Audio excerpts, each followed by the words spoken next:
बिस्मिल्लाहिर्रहमानिर्रहीम। प्रोग्राम हकीकत क्या है के साथ मैं हूं आगा साजिद शाह। नाज़रीन, ईवीएम इलेक्ट्रॉनिक वोटिंग मशीन के हवाले से आज स्पेशल बात करेंगे, जो अभी हाल ही में गुज़श्ता रोज़ जो बिल पास हुआ है इस हवाले से कि आज के बाद ओवरसीज़ पाकिस्तानी वो भी वोट देने का हक रखते हैं और अब वो बज़रिया इंटरनेट ऑनलाइन वोट दे सकेंगे। अब इलेक्ट्रॉनिक वोटिंग मशीन जो है वो एक जदीद टेक्नोलॉजी है। वक्त के साथ साथ अमेंडमेंट्स आ रही हैं, चीज़ें बदल रही हैं। आज से 50 साल 60 साल पहले जो पाकिस्तान था उस वक्त हालात कुछ और थे। अब चीज़ें मैनुअल से ऑटोमेटिक की तरफ आ रही हैं, ऑनलाइन हो रही हैं चीज़ें। लेकिन अब जब धांधली की बात की जाती है, ख़ुद पीटीआई ने जब धरना दिया उस वक्त धांधली की बात की कि नून लीग की जानिब से धांधली की गई है और वोट चोरी किया गया है। और फिर जब पीटीआई की हुकूमत आई तो फिर नून लीग की जानिब से सेम की बात की गई। तो जब टेक्नोलॉजी आ गई है तो फिर इस पे एतराज़ क्या है? गुज़िश्ता कई दिनों से मीडिया के ऊपर यही टॉपिक डिस्कस हो रहा है, बात डिस्कस हो रही है कि ईवीएम सिस्टम बैठ सकता है, ख़राब हो सकता है। जैसे आरटीएस सिस्टम बैठा है, उसके सॉफ्टवेयर को टेम्पर किया जा सकता है। लेकिन देखना ये है, जैसे जैसे टेक्नोलॉजी आती है, पूरी दुनिया में टेक्नोलॉजी आई और वक्त के साथ साथ लोग उसको अडॉप्ट कर रहे हैं। लेकिन यहाँ पर हमेशा जब भी ऐसी कोई इम्प्रूवमेंट आती है तो उसको रोकने की कोशिश की जाती है, उसको उसमें हर्डल्स क्रिएट की जाती हैं, उसके सॉल्यूशंस की तरफ कोई नहीं आता।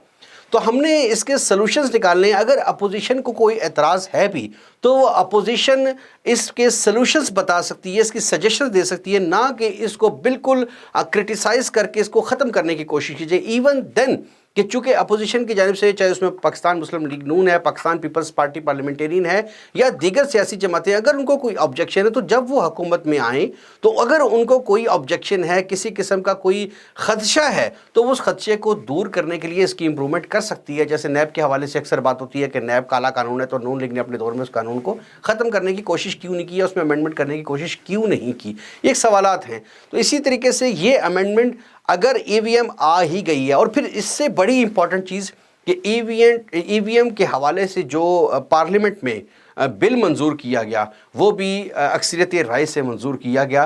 तो क्या उस वक़्त कोई जो इनके जो अपोजिशन के मेंबरान थे, कोई सेटलमेंट हो गई थी, या कहना नहीं चाहिए कोई ब्लैकमेलिंग थी, या क्या ऐसी मजबूरियां थी कि जिसके बाद ज़ाहिर है पार्लियामेंट में अगर बिल पास हो रहा है तो ऐसा कैसे पॉसिबल है कि पार्लियामेंट के अंदर भी धांधली हुई है? और अगर ऐसा सब कुछ हो गया है तो नून लीग की जानिब से और बिलावल भुट्टो जरदारी की जानिब से भी सुप्रीम कोर्ट में जाने की बात की गई है कि हम कोर्ट में जाएंगे, उसको चैलेंज करेंगे। तो क्या प्रैक्टिकली टेक्निकली ये पॉसिबल है चैलेंज होने का? और क्या ईवीएम के हवाले से जो बिल पास हुआ है वो दोबारा से नल एंड वाइड करार दिया जा सकता है? इन तमाम हवाले से प्रोग्राम में बात करेंगे। ज्वाइन किया हमें प्रोग्राम में ब्रिगेडियर रिटायर्ड शाहिद जागीर साहब ने, तजियाकार हैं। इनके साथ मौजूद हैं ज़हरा वदूद फातमी, MNA PMLN। आप दोनों मेहमानों को वेलकम कहेंगे प्रोग्राम में।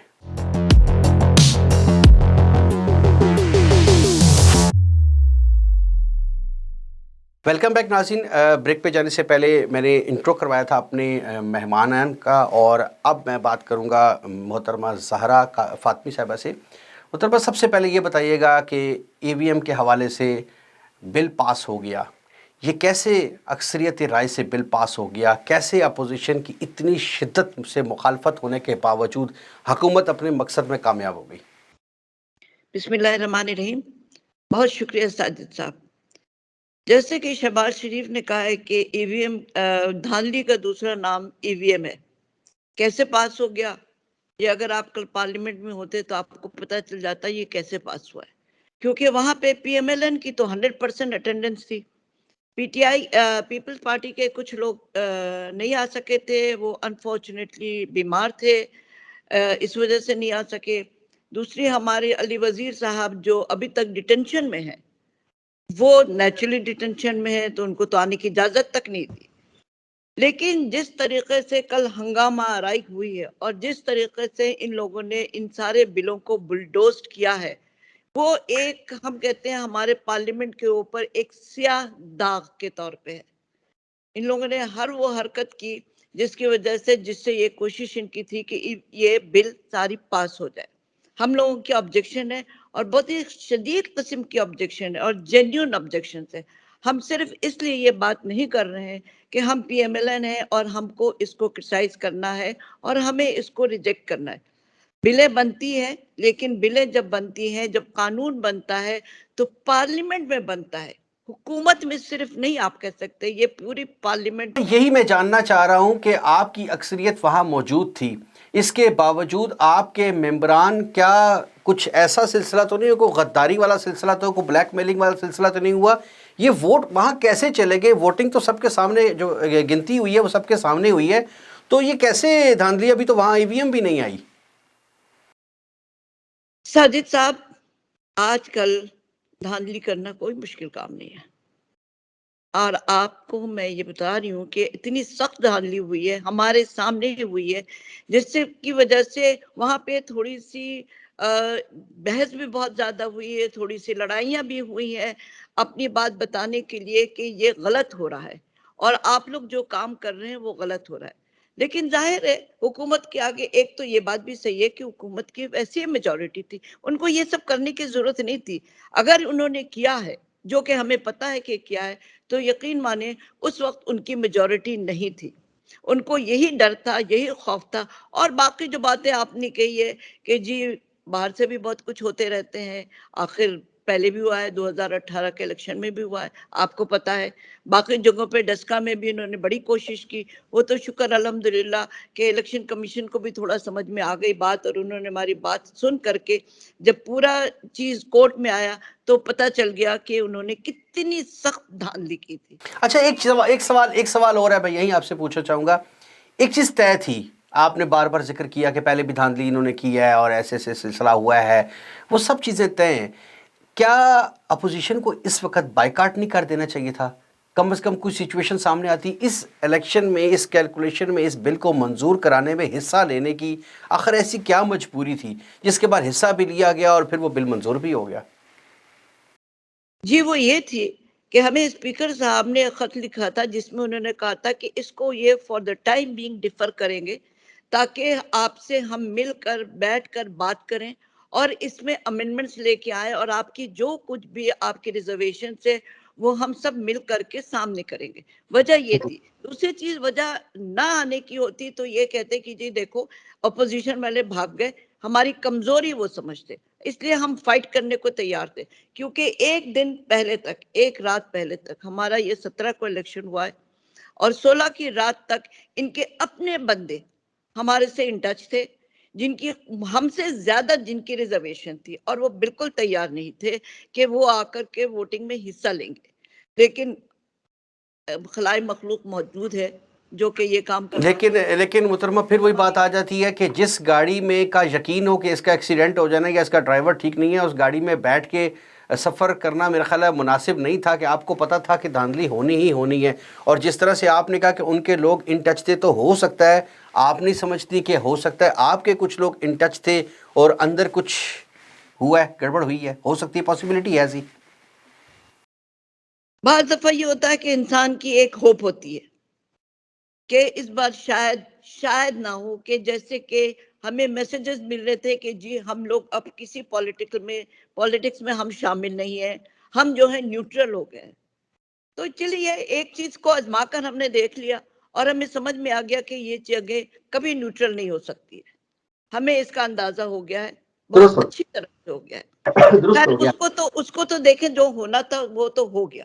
लेकिन इसको भी हम लोग बैठने का इरादा नहीं है, हम इसको कोर्ट में भी लेके जा रहे हैं, क्योंकि हमसे ज्यादा अगर आप देखें तो इलेक्शन कमीशन का के एतराजात हैं, उनके 27 उनके रिजर्वेशन है जो कि उन्होंने रखा है। और अगर ईवीएम को लेके आ रहे हैं तो मुझे ये बताइए कि फिर इलेक्शन कमीशन का क्या काम है वहां पे?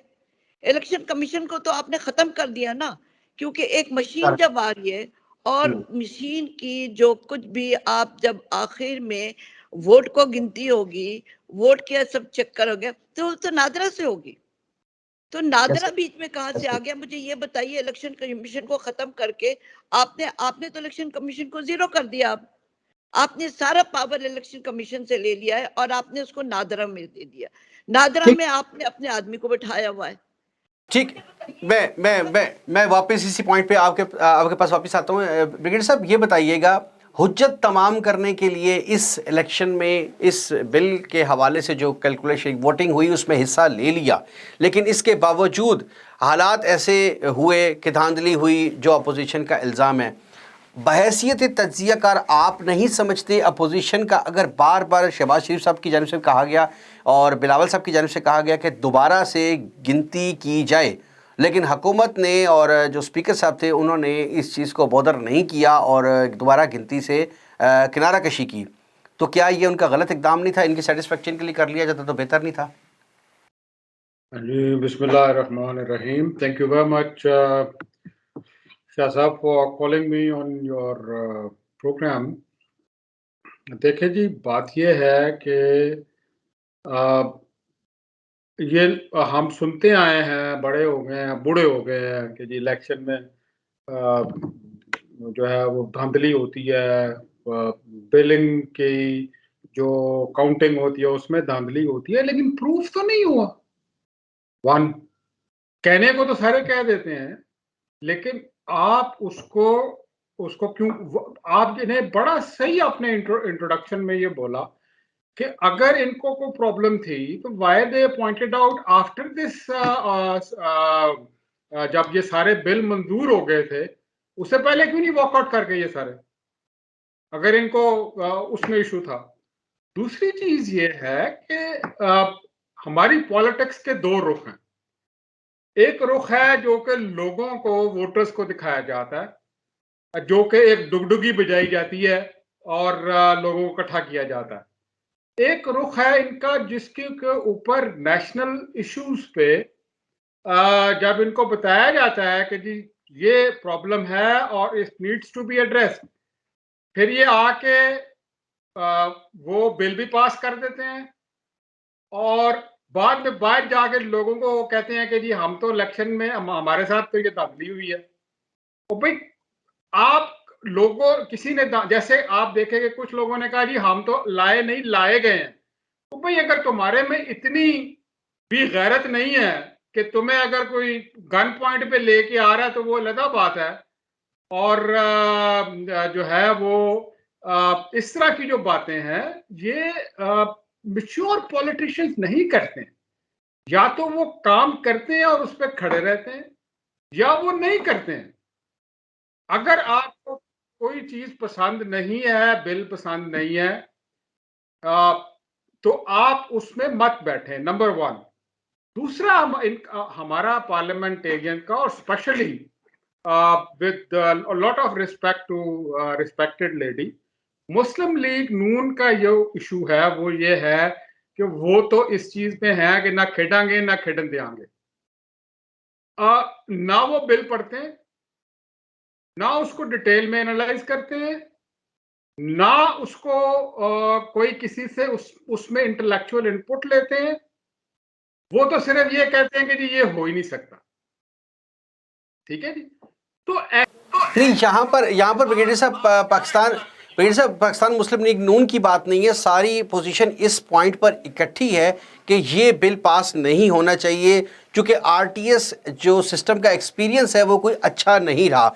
चले ये तो ठीक है, लेकिन मेरा सवाल फिर वही था कि अगर दोबारा गिनती की बात की गई थी, अगर वो काउंटिंग दोबारा हो जाती तो इनकी सेटिस्फेक्शन के लिए ये ऑब्जेक्शन भी क्लियर हो जाता, तो इस पर हर्ज क्या था? Why always their satisfaction? नहीं, जाहिर है आप इसका जवाब दें, व्हाई ऑलवेज देयर सेटिस्फैक्शन? देखिए, पार्टीज हैं, ऐसे लोग हैं सब जिन्होंने पार्टिसिपेट किया है। अगर वहाँ पर इनको लगता है ऐसी कोई धांधली हुई है, काउंटिंग में कोई प्रॉब्लम क्रिएट की गई है, कोई हर्डल आई है, कुछ फिशी फिशी है, तो कर लेना चाहिए था। हर्ज क्या था? कितनी देर लगनी थी? दोबारा काउंटिंग तो परमिटेड है, जो अभी तो चूंकि ईवीएम प्रॉपर उस तरीके से ईवीएम वो जो इलेक्शन थे वो भी नहीं थे ये उस तरीके से, तो इलेक्शन कमीशन का जो पहले तरीकाकार है उसमें भी रिकाउंटिंग की इजाज़त है, ये तो कॉन्स्टिट्यूशनल राइट है, इसमें हर्ज क्या था? Why did not they walked out from there? नहीं, वो तो बता रहे हैं ना कि हमने हुज्जत तमाम की थी, हमने एक दफ़ा और उनको चांस दिया था कि शायद ये मेरिट पे आ जाएं, शायद ये ठीक हो जाएं, शायद बेहतरी आ जाए। 3 साल में इन्होंने सियासत सीख ली हो, शायद इनका पहला एक्सपीरियंस था, पहला तजर्बा था। कंटेनर पे इमरान खान साहब कहते थे मुझे पता नहीं चला कि नीचे बैठ के हुकूमत कैसे चलती है, आप समझ आइए, इसलिए मेरा 3 महीने वाला नारा गलत था। तो शायद इन्होंने अब 3 साल बाद सीख लिया हो, वो तो उन्होंने हुज्जत तमाम की थी। बट अगर काउंटिंग कर ली जाए तो हर्ज क्या था इसमें?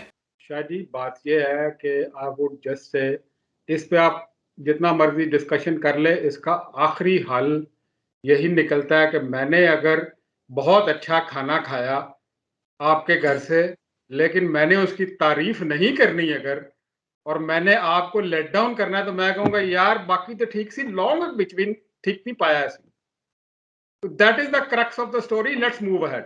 के लुक हु इज टॉकिंग, इन्होंने कभी सीखा है अपनी गलतियों से? इन्होंने अपनी गलतियों से सीखा है? जो काम कर रहे हैं वो करते चले जा रहे हैं आज तक। इन्होंने सिविलियन को आखिर क्या समझा हुआ है? नहीं, गलतियों से तो सीखेंगे, जाहिर बात है, वक्त के साथ साथ इंप्रूवमेंट आती है, गलतियां समझ आती हैं, वो तो एक सेपरेट चीज़ है। साजिद साहब कोई गलती नहीं थी, ये हमारा काम है, पार्लियामेंटेरियंस का काम है कि वो इन चीजों में हिस्सा ले। अगर हमने हिस्सा लिया था, हमने बाद में वॉकआउट तो किया ना। वॉकआउट क्यों करते हैं हम उनको हराने पे थे और हरा देते। अगर ये काउंटिंग दोबारा हो जाती, अगर ये सही थे तो ये रिकाउंटिंग कराते। क्यों नहीं रिकाउंटिंग कराया? क्यों नहीं उन्होंने हमें इजाजत दी? जब हमने काउंट करना शुरू किया, हमारे जब मेंबर्स ने काउंट करने शुरू किया, तो ये बीच में आगे लड़ने झगड़ने के लिए।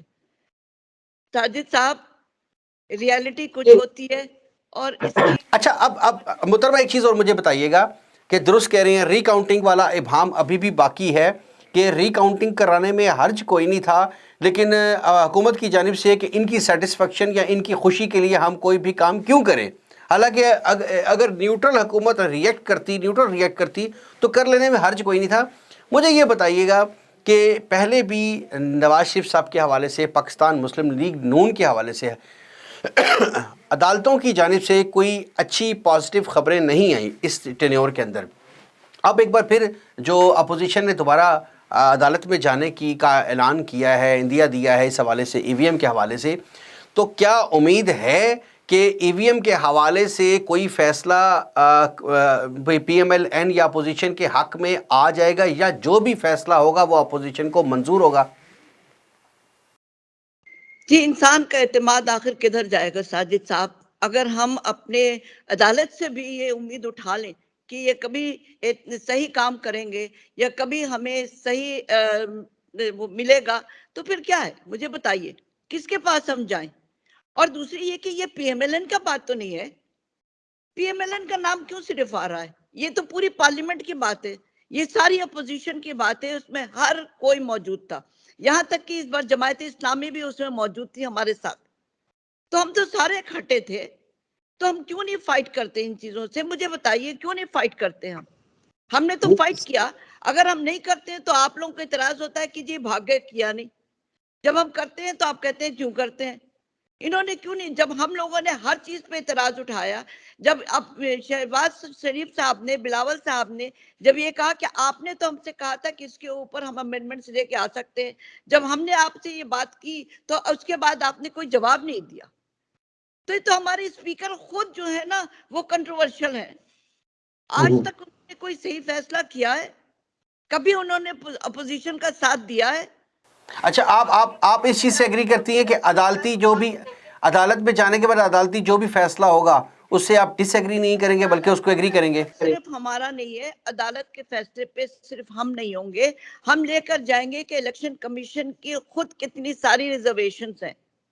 इलेक्शन कमीशन हमारे साथ मौजूद है। देखिए, इलेक्शन कमीशन तो पार्टी तो नहीं है ना, वो तो खुद इदारा है। अगर उसको तहलील कर दिया जाता है, इदारे को ख़त्म कर दिया जाता है, तो इलेक्शन कमीशन तो खुद एक कोई जमहूरी पार्टी तो है नहीं है, उसको ऑब्जेक्शन कैसे हो सकता है? एक इदारा ख़त्म कर दिया जाए तो इलेक्शन कमीशन को क्या एतराज़ हो सकता है?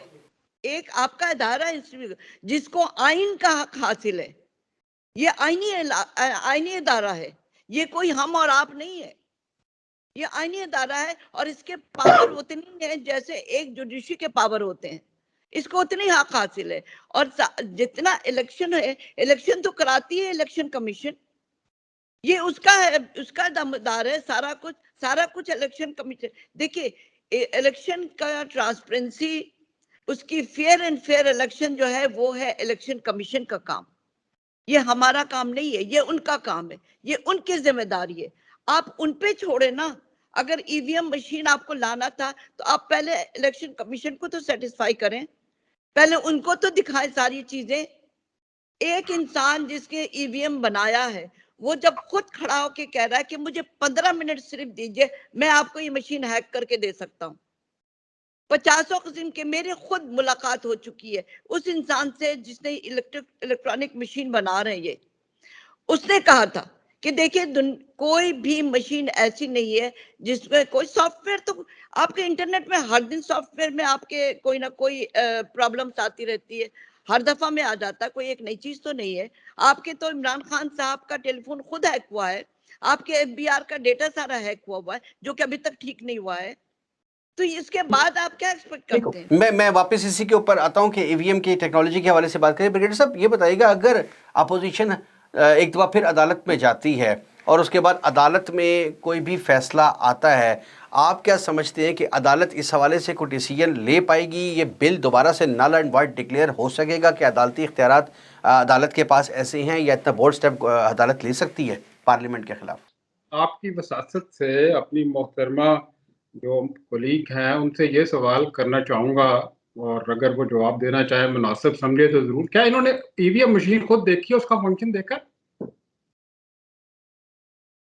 क्या चीज कह रहे हैं ईवीएम मशीन आपने खुद देखी है, आपने इसका फंक्शन देखा है? देखिए, बिल्कुल देखी है मैंने, बिल्कुल मैंने देखी है, और उस शख्स से भी मिले हैं जो कि ईवीएम मशीन लेकर आ रहा है।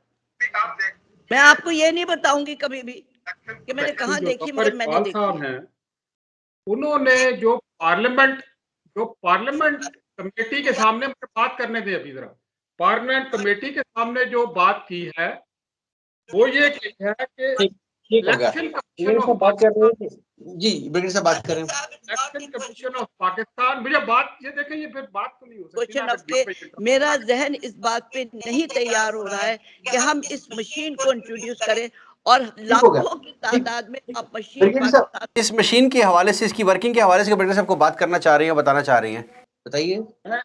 पहले चीज तो ये बताना चाहूंगा कि इलेक्शन कमीशन ऑफ पाकिस्तान, उन्होंने कहा इलेक्शन कमीशन नहीं उसको एक्सेप्ट कर रहा, it is wrong. Election commission के जो स्पेशल सेक्रेटरी है जफर इकबाल हुसैन साहब, उन्होंने पार्लियामेंट कमेटी के सामने ये कहा है कि election commission is in support of technology but it must be secure and tested.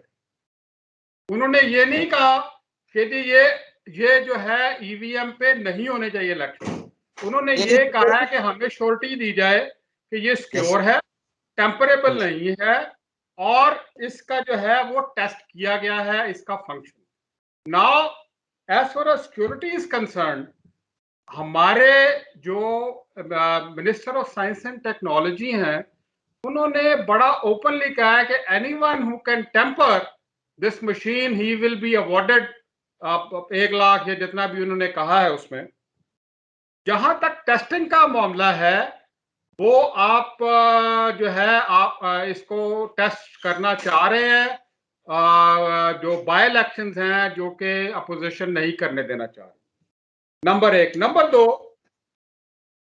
ये बहुत बातें करते हैं कि जी जर्मनी में, पोलैंड में, हॉलैंड में, फिनलैंड में ये जो है खत्म हो गई है। उसकी ये हिस्ट्री क्या है वो मैं आपको बता देता हूं कि जी वो क्यों खत्म हुई। डच कंपनी है NEDAP क्लोन में, जर्मनी में, इसने ईवीएम मशीन बनाई 1998 में, जो कि जनरल इलेक्शन 2005 में भी इस्तेमाल हुई। यूरोपियन पार्लियामेंट ने इसको इलेक्शन भी इस पे हुए। लेकिन वही जो हमारे पाकिस्तान में प्रॉब्लम है कि अपोजिशन जो है वो इसको नहीं मानती थी, इसलिए उन्होंने उसको खत्म कर दिया। जबकि लोगों का फीडबैक, अगर आप जाके इसको जर्मनी एंड ईवीएम इसको आप गूगल पे सर्च करें तो आपको वो बताते हैं डिफरेंट रिसर्च पेपर्स कि लोगों ने इसको बहुत अप्रिशिएट किया था। देखिए ब्रिगेडियर साहब, बात फिर वही है। ब्रिगेडियर साहब, बात फिर वही है। मैं आपकी यही बात कथा करामी की माजरत, बात फिर वही है कि अगर अपोजिशन ने एक्सेप्ट नहीं किया तो इसका मतलब है कि वहां पर भी उनके साथ कुछ अच्छा एक्सपीरियंस नहीं होगा, जिसकी वजह से एक्सेप्ट नहीं किया और उसको ख़त्म कर दिया गया।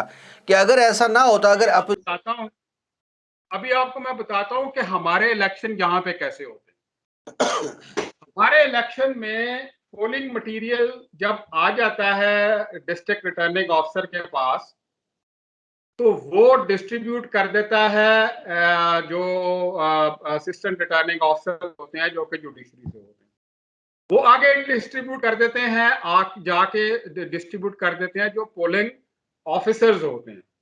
तो शाम को ये तकरीबन हो जाता है इशू, डीसी उनको देता है ट्रांसपोर्ट, और वो सारे मिलके अपने अपने पोलिंग स्टेशन पे पहुंच जाते हैं। रहते कहाँ पे हैं रात को? वो रहते हैं उस पटवारी की जिम्मेदारी होती है इनकी, जो मुस्लिम लीग नवाज के बहुत करीबी हैं। उनको boarding, lodging and everything is his responsibility. Now आप जिससे आप रोटी खा रहे हैं, क्या आप समझते हैं कि आप उनसे जो है वो बड़ा ईमानदारी से काम करेंगे? ठप्पे लगते हैं, मरे हुए लोगों के वोट पड़ते हैं, आईडी कार्ड की चेकिंग का सिस्टम कोई नहीं होता।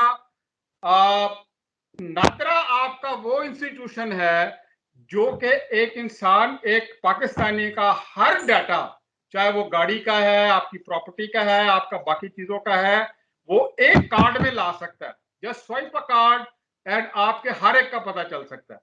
अगर वो चल सकता है तो ईवीएम मशीन क्यों नहीं चल सकती? और देन उसको टेस्ट ट्रायल ही नहीं किया, उसको देखते ही नहीं है।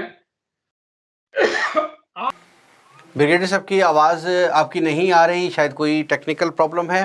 नाज़रीन, यहाँ वक्त हुआ है ब्रेक का, वापस आते हैं ब्रेक के बाद और वापस आके बात करेंगे कि ईवीएम मशीन के हवाले से अगर कोई सलूशन, कोई सजेशन है। देखिए, मैनुअल से हम ऑटोमेटिक और ऑनलाइन सिस्टम की तरफ जा रहे हैं तमाम शोबों में, तो क्या हम इस शोबे में भी नहीं जा सकते, या हम जाना नहीं चाहते, या इसका बेहतर सलूशन क्या हो सकता है? वापस आते ब्रेक के बाद।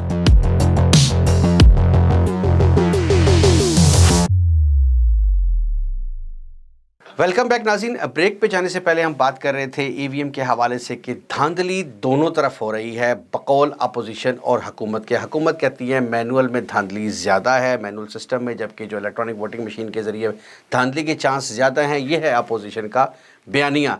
अब देखना ये है कि अगर टेक्नोलॉजी नई कोई आ रही है तो हम इस टेक्नोलॉजी को लाना नहीं चाहते हैं, या इसको बेहतर करने की कोई हम राह हमवार करने की कोशिश कर सकते हैं। मोहतरमा, हमें बताइएगा, क्या हम इसकी कोई ऐसा सलूशन नहीं निकाल सकते, कोई सजेशन सारी अपोजिशन और हुकूमत मिल के बैठ के?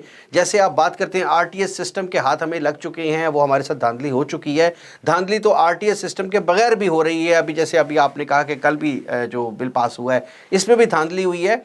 हमारे मुल्क में जो जमहूरियत है वो कैसे डिरेल होने से बच सकती है, कैसे पनप पाएगी, जब दोनों सिस्टम में हर तरीके से धांधली होनी है? जो भी हुकूमत, जो भी पार्टी हुकूमत में आती है वो धांधली के लिए अपनी राह हमवार कर लेती है। तो कैसे से कोई सलूशन आपको नजर आ रहा है, कुछ बेहतरी की चांस नजर आ रहे हैं? कैसे बेहतर होगा ये? साजिद साहब, देखिए, सबसे पहले बात तो ये है कि हर प्रॉब्लम का सोल्यूशन होता है। फर्क क्या है कि बजाय एक और दो दिमाग रखने के आप 4 दिमाग लगाइए, आप 6 दिमाग लगाइए, आप सारों को जोड़ लीजिए। दूसरी चीज, धांधली जो है, अगर आप मैनुअल पे करते हैं तो उसको हम चैलेंज कर सकते हैं, उसको करेक्ट भी कर सकते हैं, उसको मालूम भी कर सकते हैं। एक मशीन पे अगर कोई गड़बड़ होती है तो आप मशीन को कैसे चैलेंज करेंगे? मुझे ये तो समझा दे पहले।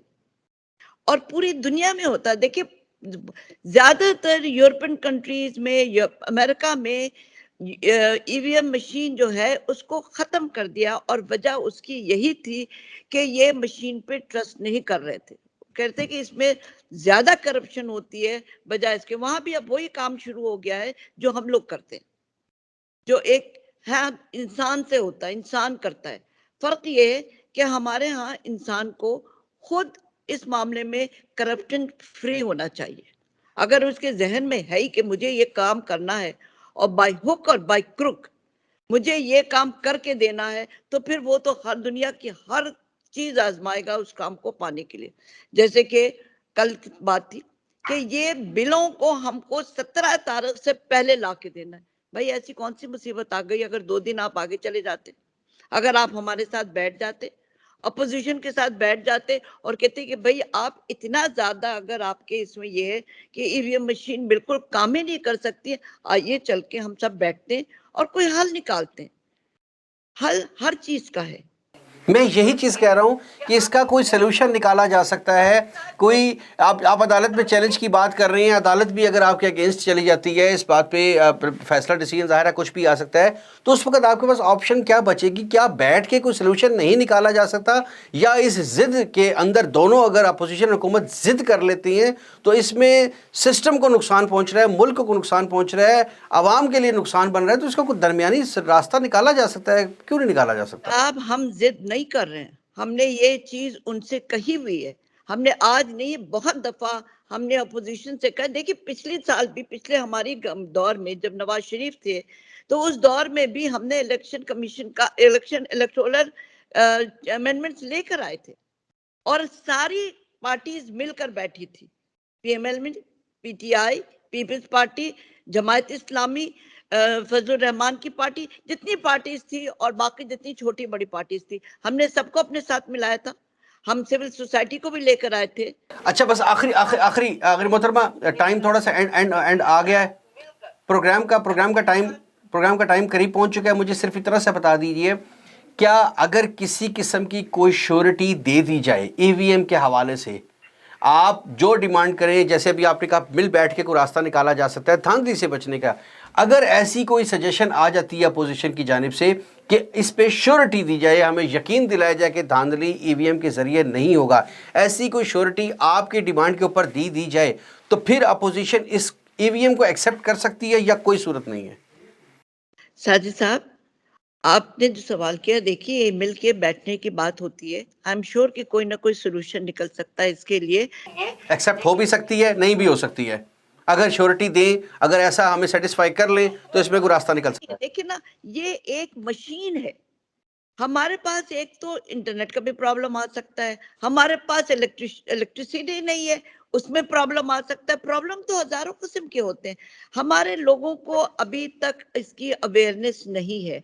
उनकी जब तक ट्रेनिंग नहीं होगी, जब तक लोग एक एक मशीन को आके देखेंगे नहीं, ये काम कैसे आगे बढ़ेगा? मुझे बताइए कि एक मशीन अगर खराब हो जाती है तो क्या आप इंतजार करेंगे कि कोई दूसरी मशीन आए या कोई ठीक करने वाला आए? तो देखिए ना, ये सारे बहुत सारी चीजें प्रॉब्लम्स हैं। बिल्कुल ठीक है, बिल्कुल बिल्कुल बिल्कुल ये इश्यूज हैं। ब्रिगेडियर साहब, बिल्कुल बात इस हद तक दुरुस्त है कि बैठ के रास्ता कोई निकाला जा सकता है, लेकिन हमसे बैठ के बात की जाए, श्योरिटी दी जाए तो शायद हम मान लें। लेकिन हमारे मुल्क में इलेक्ट्रिसिटी का भी मसला है, इंटरनेट का भी मसला है, और सबसे बड़ी बात जो इन्होंने की है कि जिस तरह से आरटीएस सिस्टम बैठ गया है, तो ये सिस्टम भी बैठ सकता है। कैसे आप यकीन दिलाएंगे इनको, कैसे आप इनको सेटिस्फाई करके श्योरिटी दे सकती हैं कि इसमें कोई प्रॉब्लम नहीं आएगी? ये जो फवाद चौधरी साहब ने आज बात की है कि अभी टेम्परिंग का कोई रास्ता निकाल के बता दें तो हम उसको फाइन करेंगे, और बाद में अगर इसमें कोई टेम्परिंग की दी जाती है, तो आप कैसे इसको सेटिस्फाई कर सकते हैं इस चीज़ को? आप ये देखें कि आपके जो सैटेलाइट सिस्टम्स हैं जो चांद पे जाते हैं, वो भी, उनकी भी वर्किंग सारी कंप्यूटर्स पे होती है ना, सिग्नल्स पे होती है, सैटेलाइट सिस्टम्स पे होती है। तो उसका कोई आप पहले ही बैठ के ये डिसाइड कर लें कि यार ये तो लैंड ही नहीं करेगा, इसका तो प्रॉब्लम ये होगा, इसका ये मसला होगा, प्लीज टेस्ट इट। इनको तो with due respect to the lady, इनको यही नहीं पता कि जी जो ये बात कर रही है कि जी वहां पे पावर का मसला होगा। This EVM machine can work without internet also. आप समा का निकालें, वहां पे उसका एड वो बता रहे हैं, इलेक्शन कमीशन ऑफ पाकिस्तान के वेबसाइट देख ले, उसमें वो बता रहे हैं कि it can work without internet also. इसके साथ हर कुछ पोलिंग स्टेशनों के ऊपर जो है वो एक क्राइसिस मैनेजमेंट टीम भी बनेगी, जिनके पास जनरेटर्स भी होंगे, जिनके पास सब कुछ।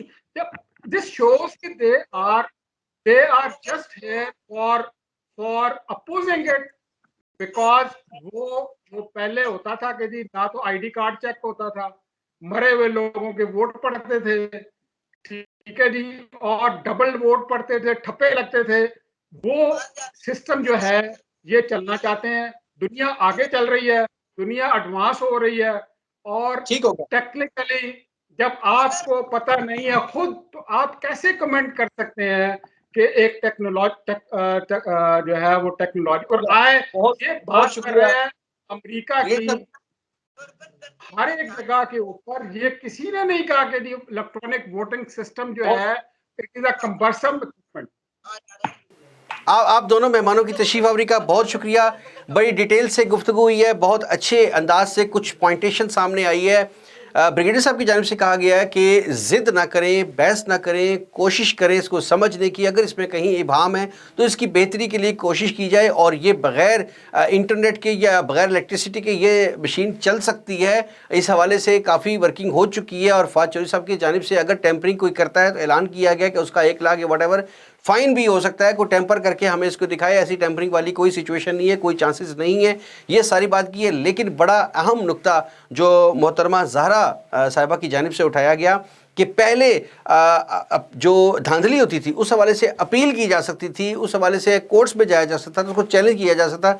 लेकिन अब ईवीएम में अगर कोई धांधली होती है तो उसकी एविडेंस कलेक्ट करना भी इतना आसान नहीं है। आरटीएस सिस्टम जो उस वक्त बैठा और उसके बाद पाकिस्तान तहरीक-ए-इंसाफ ने वाज़ेह अक्सरियत हासिल की, ये इसका बड़ा एक सबूत है जिसका खदशा बार बार अपोजिशन की जानिब से जाहिर किया जा रहा है। इस सवाल के जवाब में कि क्या अपोजिशन ईवीएम लाना ही नहीं चाहती या इसका अगर वो बेहतरीन रास्ता निकाला जाए, दरमियानी रास्ता निकाला जाए, तो इस सवाल के जवाब पर उन्होंने कहा कि हाँ, अगर बैठ के बात की जाए तो कोई सेटिस्फैक्ट्री रास्ता निकल सकता है। लेकिन देखना ये है कि सेटिस्फैक्ट्री रास्ता आज से पहले किसी और इशू के ऊपर, किसी और बात के ऊपर निकला है या सिर्फ ज़िद बराए ज़िद, तनकीद बराए तनकीद हो रही है। लेकिन ये एक ख़तरनाक चीज़ है हमारे मुल्क के लिए, हमारी कौम के लिए, हमारे इस वक्त जो पाकिस्तान के हालात बने हुए हैं कि अगर ये खींचातानी का सिलसिला चलता रहा तो ये यकीनन ख़तरनाक सिचुएशन की तरफ हम जा रहे हैं। साथ साथ हमने आज बात की है कोर्ट्स के हवाले से, तो अपोजिशन कोर्ट्स पे जाने का इरादा रखती है। अब देखना ये है कि कोर्ट्स के जो फैसले हैं वो किसके हक़ में आते हैं और इसको एग्री करते हैं या डिसएग्री करते हैं। इसी के साथ आज के प्रोग्राम का वक्त ख़त्म हुआ। अगले प्रोग्राम में फिर मुलाकात होगी। इजाज़त दीजिए। अल्लाह हाफ़िज़।